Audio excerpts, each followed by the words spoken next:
Merhaba, hoy os voy a contar una historia de un amor prohibido que termina trágicamente. Podría estar hablando de Romeo y Julieta, ¿no? Pues no, estoy hablando de Leila y Mesnun, que es una historia muchísimo más antigua que la de Romeo y Julieta e incluso mucho más popular, sobre todo en Oriente. En realidad, esta historia proviene de la tradición oral. Era una leyenda que se iba contando de padres a hijos durante siglos, ya sabéis cómo funciona todo esto, hasta que en el siglo XII un poeta persa decidió recopilar toda esta información y ponerla por escrito. Vale, sí, esta historia no es originalmente turca. ¿Por qué os la estoy contando? Porque forma parte de la cultura turca de una manera muy significativa.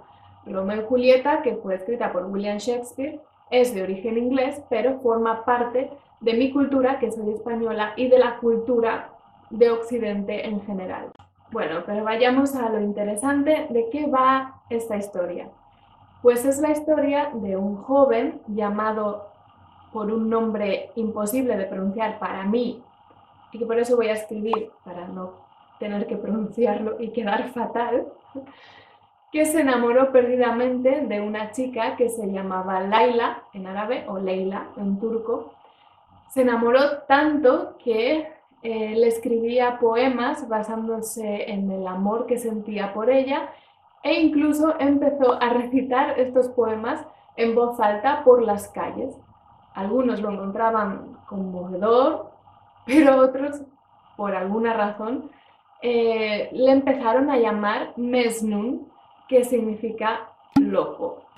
Cuando finalmente Mesnun se atrevió a confesar su amor y pedir la mano de Leila al padre de ella, fue rechazado. Era evidente, ¿no?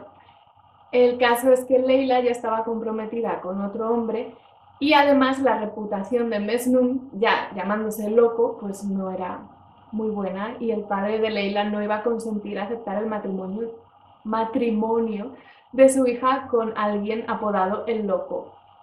Lo que todavía no os he dicho es que Leila también estaba enamorada de Mesnun, pero al estar comprometida con otro hombre fue obediente y siguió las órdenes de su padre, se casó con ese otro hombre y Mesnun, totalmente destrozado, dejó todo, abandonó la ciudad y se fue a vivir al desierto con los animales y componiendo sus propios poemas y leyéndolos en voz alta.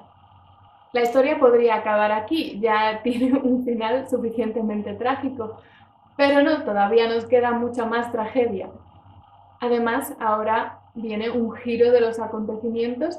El marido de Leila fallece y ella piensa que ahora sí que podrá ser libre para correr a los brazos de Mesnun.